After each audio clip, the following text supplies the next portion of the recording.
Hello everyone, my name is Alex. I'm a 2000 rated over-the-board chess player, and in this series we are climbing from 1000 to 2000 elo in chess.com rapid games, where I'll be explaining my thought process as best as I can for your education and entertainment. Today we have a Vienna, and I play a lot of the Vienna. I've got a full video course on the Vienna on my channel if you want to check that out.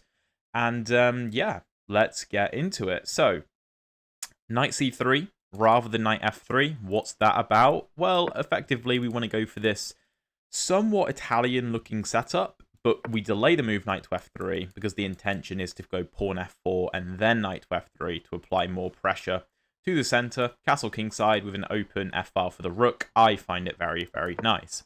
If you're wondering, Alex, I thought your speedrun account got banned. What is this? You would be correct. It did get banned, and I spoke to somebody at chess.com about it because I was a bit confused, because while I understand it is multi-account smurfing technically, it's pretty normal for a lot of YouTubers to have speedrun accounts. So this is theoretically a new account, although it's at the same rating we were at. But apparently I'm fine to have this one. We'll see if it gets banned. But they told me it's fine. So anyway, my opponent goes for this fianchetto, and I think we had this in a recent video actually. It seems more popular than I realized at the lower elos, which surprises me, to be honest. It does surprise me. But our plan doesn't really change. We still want to go f4, knight to f3, and castle kingside. Now, one of the things that can be different in this is that the knight on f6 can be really vulnerable. And why is that? Well, obviously, we want to castle, right? Which I think we should go ahead and do now after black defends the e5 pawn. And you can start to see that, you know, if we could put this bishop on g5, open up this rook and play knight to d5, then the black knight on f6 would simply be lost. Now, can we actually do that is another question. How do we actually make that happen, right? So, I mean, first thing to consider is, okay, well, what happens if we take on e5, right? If take and bishop g5, well, we already have part one of the puzzle. Well, yeah, that is true, but also this knight is still hemming in our rook. This trade normally isn't very favorable to us on e5. Typically, it's not that good of an idea, because after the d-pawn comes to e5, the black pieces get really good control of d4, and it tends to not be that great. Not in every position, of course, but normally we want black to take us, so we can take back, take the full center with a move like d4, and continue. So one of the moves I'm considering is king to h1. Just getting off of this diagonal to avoid any issues. Another thing to consider is if we do take on e5, the knight could take back, forking our pieces in the center. Now, I think if take, we can probably just go bishop b3, and we are preparing to open up the pressure on the knight. So I think probably taking back with the pawn makes more sense from the black side. Again, bishop g5, if pawn h6, bishop back, g5. I'm not the biggest fan of that, to be honest.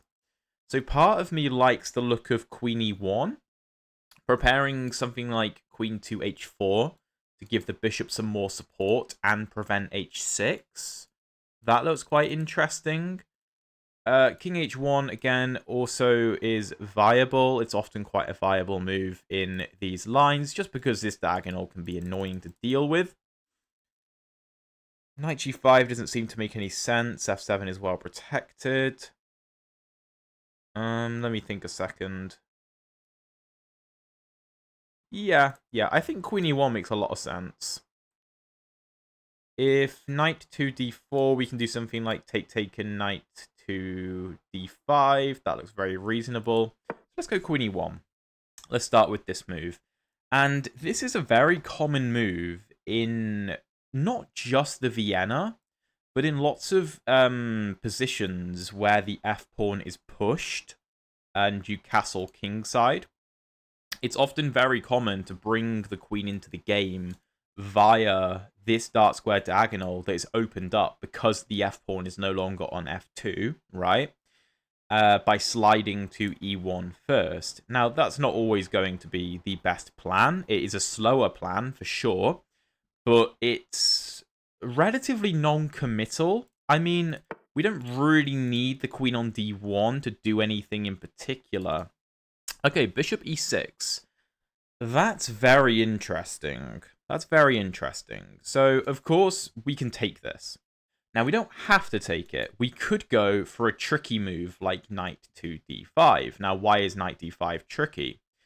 Well, if knight d5, which is the natural response, then after we take back with the e-pawn, we fork the black pieces and we win a piece, which would be great. Obviously, black doesn't have to do that. He could take with the bishop. And if we take back, you can play something like knight e7 or knight d4. And we might be able to win the e-pawn after that, particularly because our queen would open up. So that's also very interesting. That is very interesting, actually. So if knight d5, I don't think black can actually take the knight. And we're applying pressure to this knight, of course, which is good.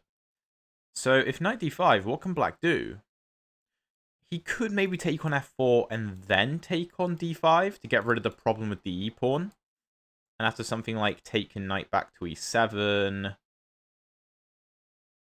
I mean, bishop g5 looks interesting, for sure.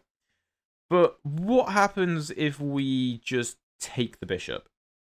So, for example, if bishop e6, f e6, we could take on e5, and after knight e5, knight e5, d e5, black has doubled isolated pawns, which obviously isn't ideal for him. I feel like that structural weakness should be good enough to convert this into a winning advantage. And this is actually quite a common thing to see in the Vienna. It's more common than you might think, but also be aware that it's not always as bad for black as you might think, because although this pawn will have to come to e5, whether he takes with the knight first or with the pawn first, doesn't really matter.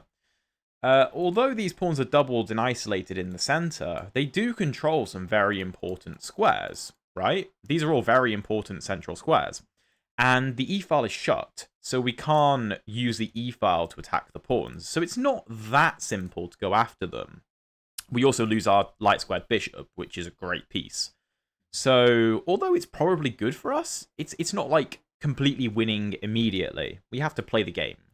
So, okay. Queen h4 looks very tempting to go something like bishop to g5. We do have to be aware of knight d4, offering us a knight trade, but also attacking c2, which is weak. So that could be annoying. How do we want to deal with that? Well, our knight on c3 isn't very useful anymore because it can't come to d5 and e4 can't be attacked by a pawn. So we don't really need the knight on c3. So theoretically, we could drop the knight back to e2. And then if a move like knight d4, we could go queen c3, defending c2 and applying pressure. Although that would hang the knight for the time being. So maybe not yet. Knight e2, knight d4. I mean, I don't want to take it to fix the black structure, do I? Yeah, maybe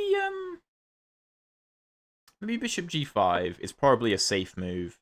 Just developing the bishop, and I know it can be kicked away with h6, but I don't really mind, because if g5 is played, I can either put the bishop on g3, where it applies nice pressure to e5, or I can drop the bishop back to f2 to cover the diagonal. Now, f2 is probably less desirable because of moves like knight to g4, hitting the bishop. Although maybe we can put the bishop on c5 with tempo on the rook, which does look interesting. And then we can kick the knight away with a move like h3. So, as I said, it's not necessarily completely losing for black. although these pawns are weak, it's not the easiest thing in the world for us to exploit that. Hopefully that makes sense. By the way, if you're enjoying the video so far, please drop a like and subscribe if you haven't already. I would really appreciate it. Okay, a6 looks like a wasted move. I have to say, that doesn't really do anything. I don't care if he wants to go b5, b4. I'm happy to move my knight. I'm not really fussed. So that does look like a bit of a waste. Okay, we could go queen h4, preventing h6 and applying more pressure to the knight, although it is very well defended. And we don't have knight d5 anymore, of course. We could consider queen g3, but it doesn't really...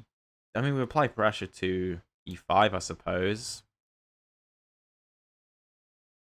It does make sense. It does make sense.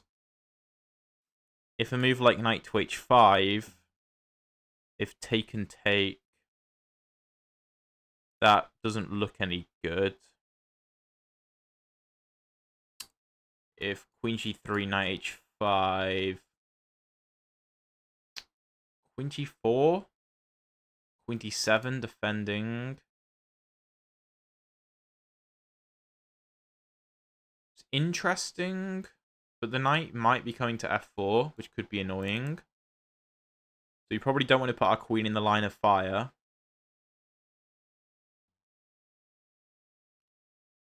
I'm going to go king h1. I think it's always going to be a useful move to ensure that we don't get checked along this diagonal. It also provides our bishop a retreating square on g1 if we need it. So, for example, if my opponent goes for this plan and we put the bishop on f2 and he goes knight to g4, we don't have to rely on c5. We can drop back to g1 instead, where the bishop is very nicely tucked away. So I think that I think king h1 is maybe not the best move, but it's an improvement. And I think we need to be patient here. We can't expect to just win the game really quickly. We have to be patient. Okay. He's attacking c2. Of course, we don't want to take this and fix the black structure. That would be kind of silly. Still confused as to what a6 was about. But he's attacking c2. We need to deal with that. Queen d2 looks very reasonable. Defending c2. But also, I'm lining myself up with my bishop to prevent moves like h6. And maybe in the future, I want to play bishop h6 myself and offer a bishop trade to weaken the black king. Maybe. I don't think right now I like the idea, because I don't think we have enough of an attack to actually make anything happen. But it's a good possibility in the future. And now we are actually threatening to win this e5 pawn. Now we're threatening to win the pawn. Of course, I couldn't take it in this position because of knight takes c2 with a fork. So that would have been very silly. So queen d2. And yeah, e5 is hanging. How does black deal with that? If he goes for a move like queen d6, that looks viable. Because he's breaking the pin on the knight and he's defending. So queen d6 does probably look like the most natural move. And then, how do we continue? Again, it's not simple. It's not obvious how we continue this position. I think knight e2 is a natural-looking move, preparing something like c3. But then I'm very heavily weakening d3, and I don't know if I want to do that. I could also pretend... No, there's not going to be any issues with this, because my queen is well protected. Queen d6, okay. I could try doubling up on the f-file, although knight to g4 could be quite annoying. Maybe I want to go for this to just apply pressure. I think that makes a lot of sense. Let's do it. Bishop h4. Of course, I welcome a trade on f3. Again, I don't want to take here because of this. Fixing the structure. I'm trying to go bishop g3 to apply more pressure to e5. And then maybe I can take the knight because the pawn won't be able to take because the queen hangs. So maybe the queen will have to take back. And if we get into an endgame, then maybe I can use my positional advantage to win a pawn or two. But now it's difficult. But this trade on f3 really helped me. Really helped me. Because now I can look to play rook a to f1 and really apply pressure on the f file, right? If something like knight to g4 offering a rook trade, would you take that? Would you take? Well, to me that seems kind of silly. If knight g4, rook takes and rook takes, then black gets control of the f-file. So far more natural would be on knight g4 playing a move like rook a to f1.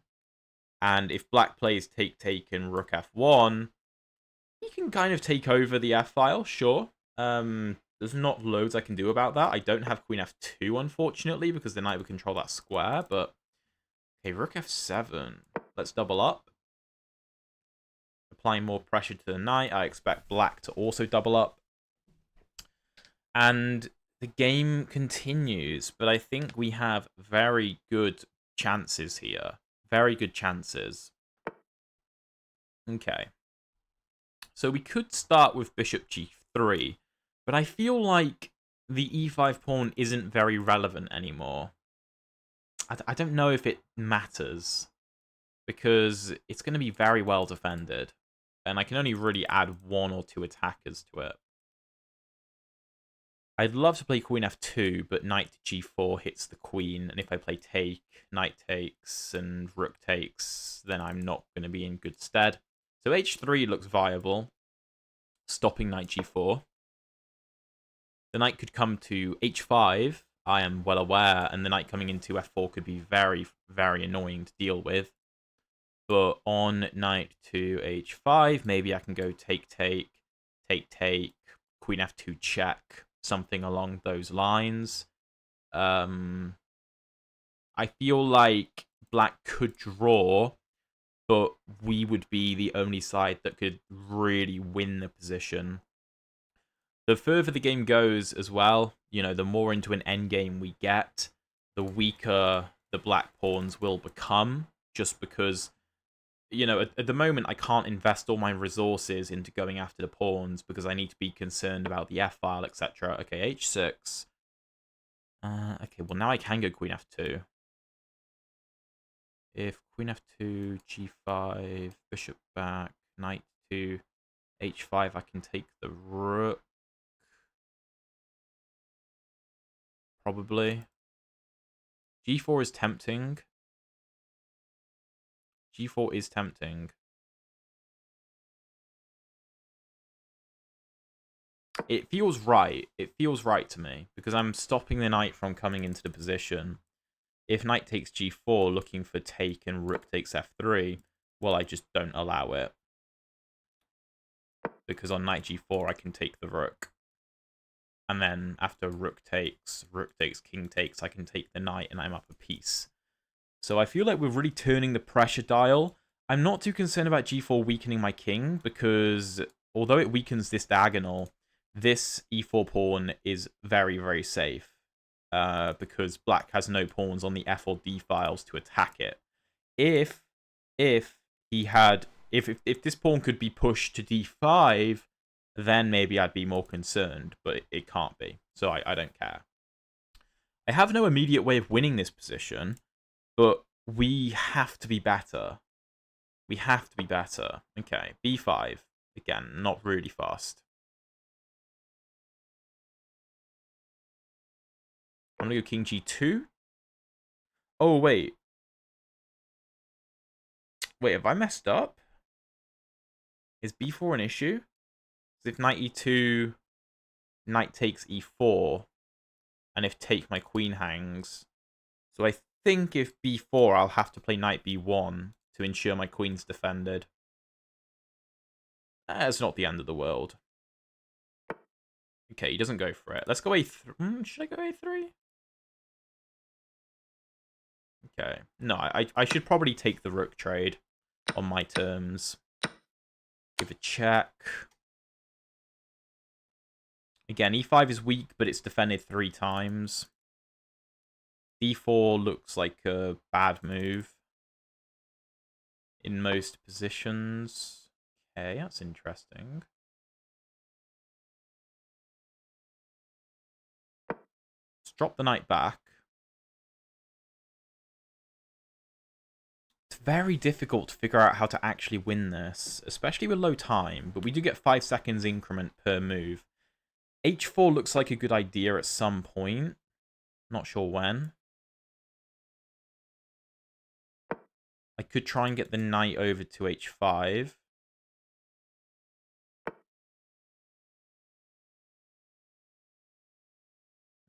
Okay, I missed that. Okay, let's trade queens. Let's trade queens. I feel like this endgame must favor us.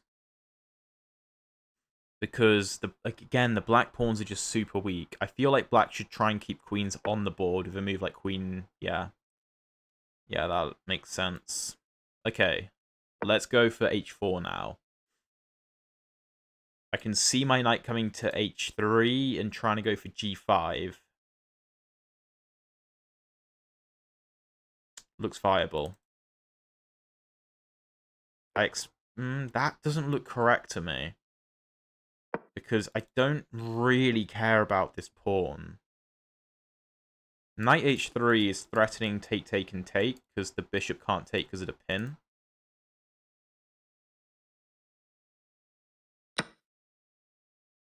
Ooh, okay. Really? This is interesting. Because it's somewhat difficult for me to move my queen because of queen c2 check.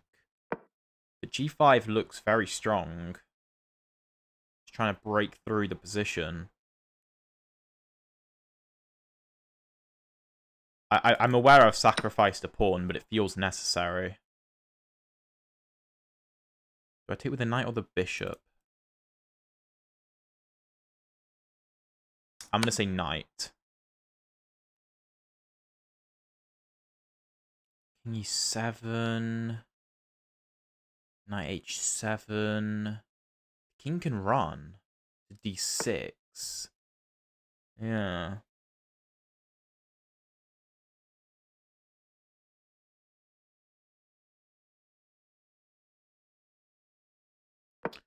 d4 looks very interesting to me.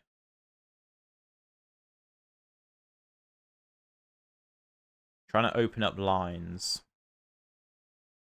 Like it's very risky. It's very risky. And my opponent's defending incredibly well.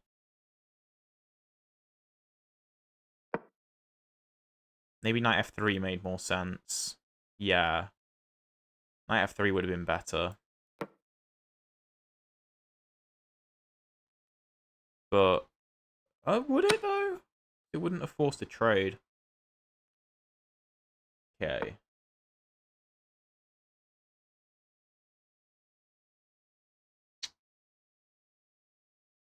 I feel like I've messed up here. I should have given it a check, probably. Yeah, I mean, I'm down 2 pawns now. This feels like I can't really win this, particularly with 7 seconds on the clock. But okay, c5. Let's try this.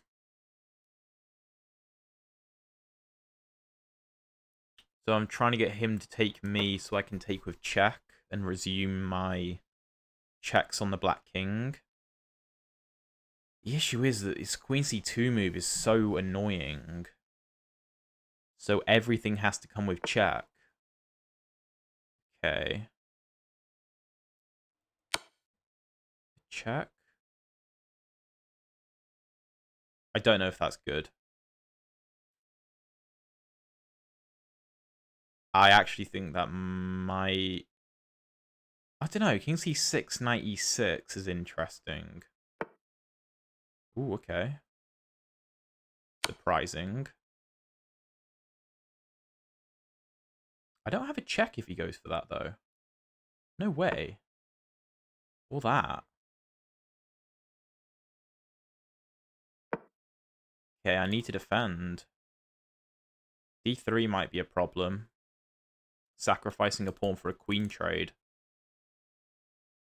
I think d3 is very strong. Or if take, he can take here. Yeah, I just don't have check. What? I could have given this check, actually. Then the king just runs this way, and c5 is defended. This knight is doing such a good job.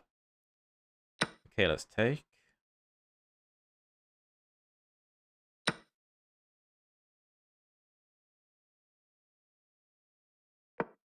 Okay, I'm going to look for more infiltrations.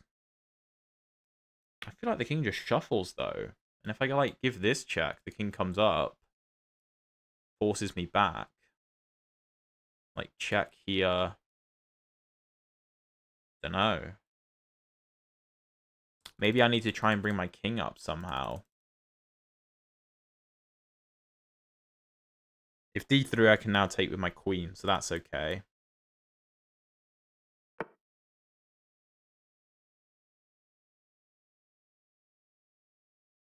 Okay, check. King up, that looks risky.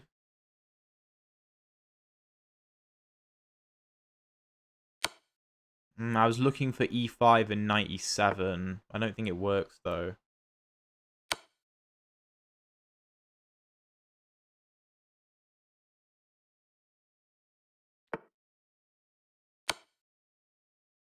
Okay, king back.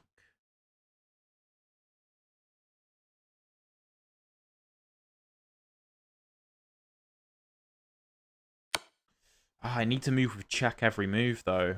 I need to move with check, because otherwise queen c2. Okay, let's go e5. I think it kind of works. I think we've just won the game. Yeah, I can't... What? I mean, yeah, my opponent eventually messed up. Eventually. And now we're winning everything. I can't believe that.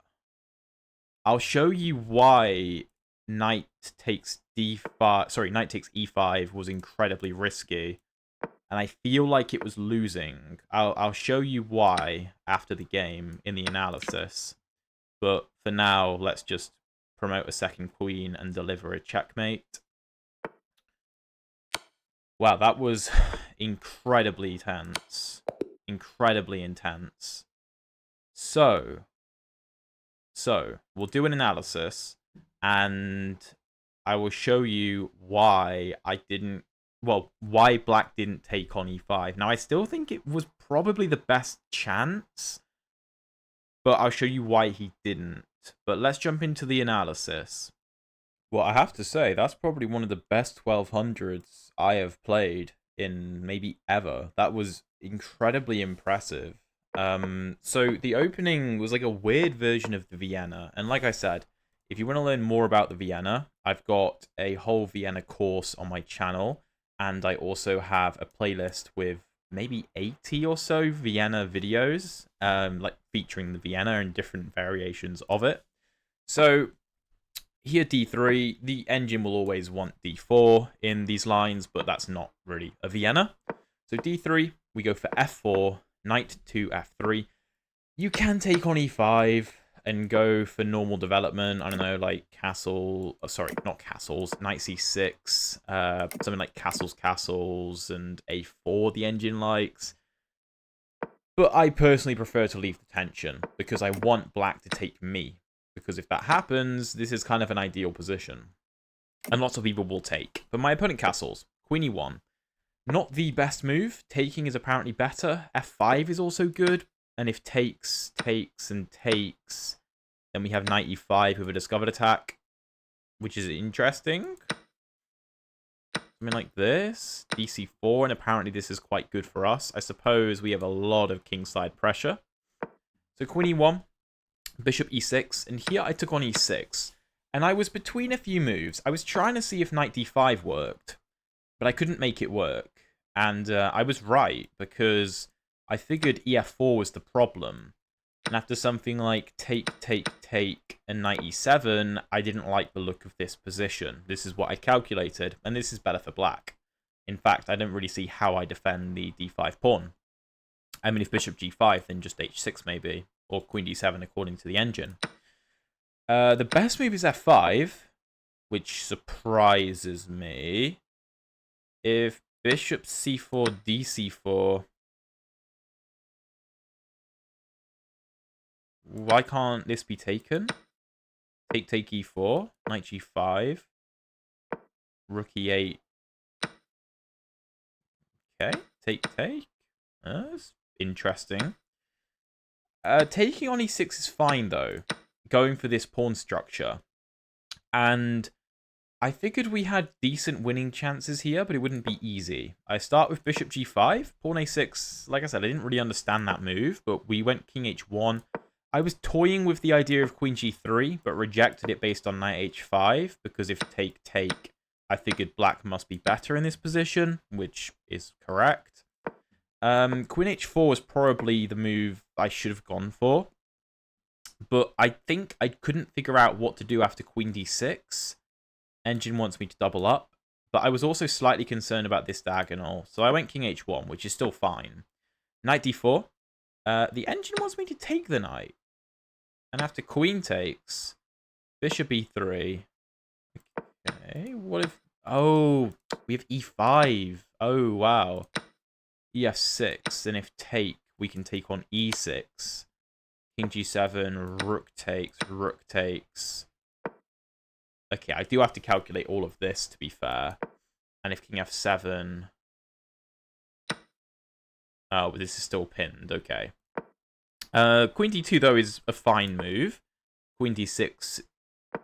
Bishop h4 is wrong. Okay, so here there's only one move the engine finds that thinks that white holds the advantage. And it's a move I did consider. It's knight e2. If this knight is taken and the queen takes, apparently we're much better. Why?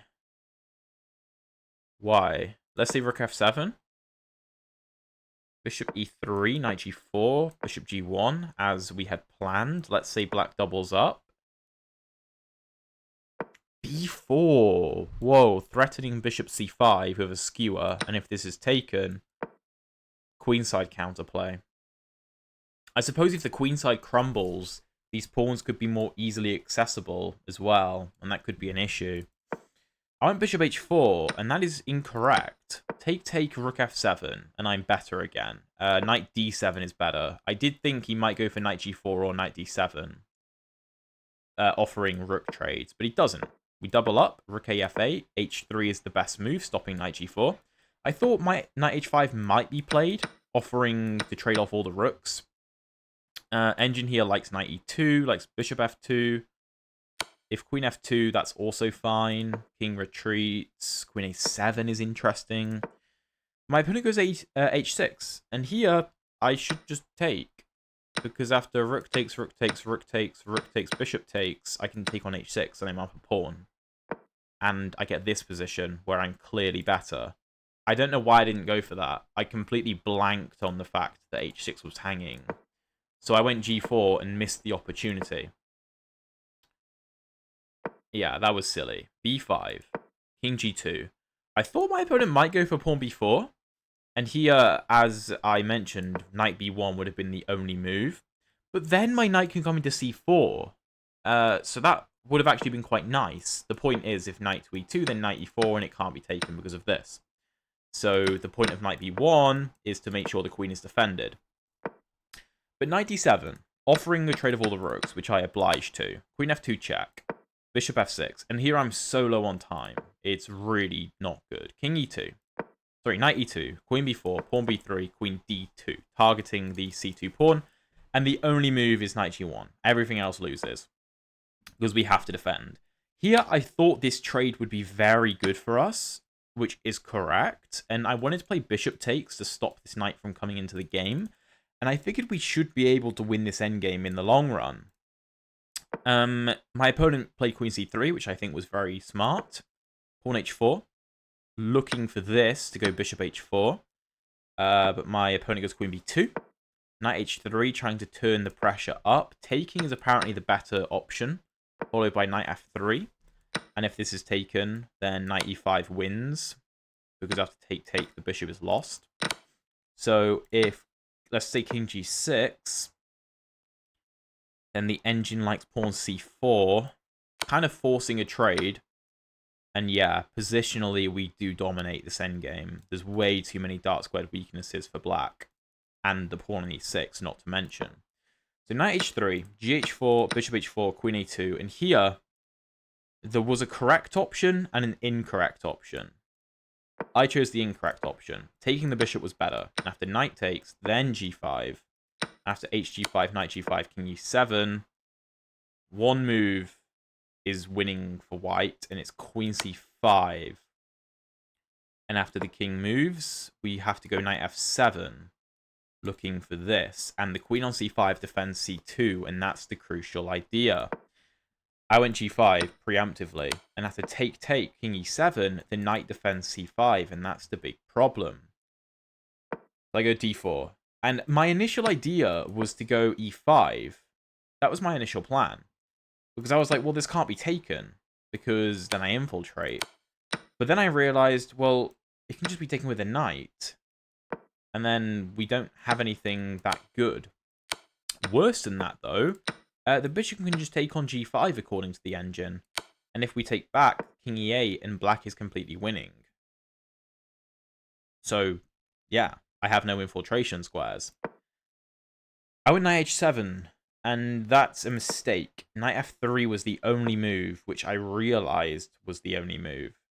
And it looks a bit strange, because obviously if take, we can take with check. The king runs, queen h5, king d8, queen h8, king e7, queen g7. Probably a perpetual, right? Which at this point we should be okay with. But I think my issue with knight f3... No, sorry, not my issue with knight f3. So we know what happens if take happens, right? d3 is still an option, though. And here, taking would be bad. Because of queen f2, bishop f2, and the endgame is just better for black being up a pawn. But we would have to find e5 now. And now if take, then we get to give perpetual check. And the other option is dc2, sacrificing the bishop. And then we have to go knight d4, allowing the promotion because of take. Oh, yeah, of course. So the only move would be promoting to a knight. And then take here. And apparently black is okay. After, I don't know, knight takes, it's a draw. But my opponent took on h4, we take, and we're completely losing. Queen f2, I couldn't figure this position out. I couldn't figure it out, and I thought d3 ended the game, effectively. Oh no, not in this position. Just like queen d4, we have some chances, right? So not in this position. But c5 was played, which the engine hates, but I thought was quite strong. I went knight f8, offering a knight trade, so that I could take with the queen and give some kind of perpetual. And if king e5, we actually have mate in 4. Can you find the move? One move. Everything else is a draw. King f3. And the black king is going to be checkmated. So that's that. My opponent went pawn a5. And here, queen f4 is a mistake. I should take the knight and go for queen f7, king up, queen f8. And if the king comes up, again, king f3 will force a checkmate. So the king just has to shuffle. But queen f4, king e7 is a blunder, knight e5 is the move, which looks really counterintuitive because you allow something like knight to g6, but the problem is queen c2. And if I try to run up the board, queen c3, king runs up the board, queen e1, king runs up the board, queen g1, king runs up the board, and then queen g6 would be mate.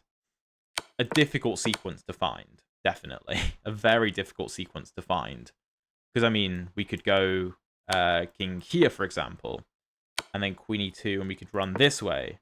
And then the only move would be queen e3, pinning our queen to the king. Again, really hard to find, because if you don't find it, black is probably lost.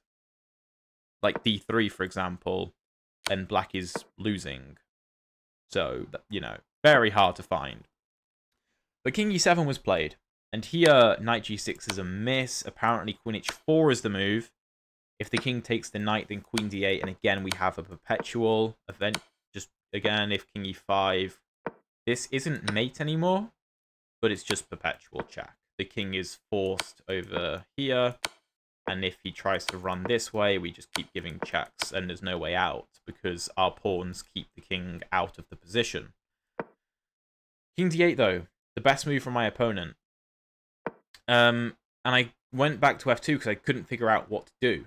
I couldn't figure out what to do with no time on the clock. Pawn a4, ba4, ba4, queen d2, looking for an infiltration. King c7, queen a5, king c6, apparently a mistake. King b7 is the move.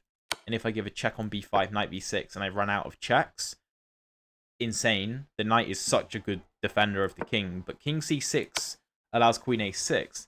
And if knight b6, then knight e7. And if the king runs to attack my knight, then I can give a check while defending. And, you know, something like this, queen c5. And this is probably going to be a draw because I can pick up the pawns and deliver lots of checks. King c7, queen a7, king d8, queen a8. And, sorry, the point is the king can't come to e7. So he can just repeat. And then king d6 happened.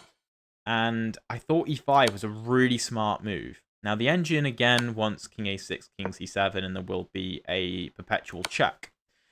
But I thought e5 was a very nice move. If the king comes back over this way, then we just continue the checks. Again, if knight blocks, then I have knight e7, and the same story happens. The king will be forced away from the defense of the knight, and it will be a draw. But I thought if knight e5, we have good winning chances after queen b8 check, and the knight is lost. The engine thinks that after king c6, knight e5 check, king d5, that black is winning, because the pawns are far more valuable than the knight, which is a fair assessment, but it's also difficult to practically go for, right? Yeah, the knight is lost regardless. I mean, I can just continue delivering checks. After something like king b5, queen b7, you know, king c4, knight e5, king c3, the engine thinks that black is still winning. Again, very hard to actually play. So my opponent probably saw that and went, oh, I can't take this. So I have to move the king. And king d5 is a mistake because of queen d7. But the thing is, this is still drawn. This is a draw if king e4 is played, allowing queen c6, and then going for king e3, marching further up the board, which is kind of nuts, right? Kind of nuts. And here I go queen c5, defending c2. And the engine says it's a draw, but I've got to say, I think this is easier for white to win. I think the black king is in a lot of trouble. But king c4 is a mistake because of queen e6 check. And this is what I was hoping for, and it's fortunately what we saw on the board. Skewering the king and the queen, and then, of course, the endgame is pretty simple from there. That was a crazy game. I was initially going to do 2 games this video, but that was nuts. Fair play to my opponent, because that is one of the strongest 1200s I've ever played against. Very well played. I hope you guys enjoyed this video. If you want to see that full guide to the Vienna that I was talking about earlier on, check out the video up there. And if you want to see the previous episodes of the speedrun and the previous series of the speedrun, check out the playlist down there. Thank you so much for watching, and I'll see you in one of those videos.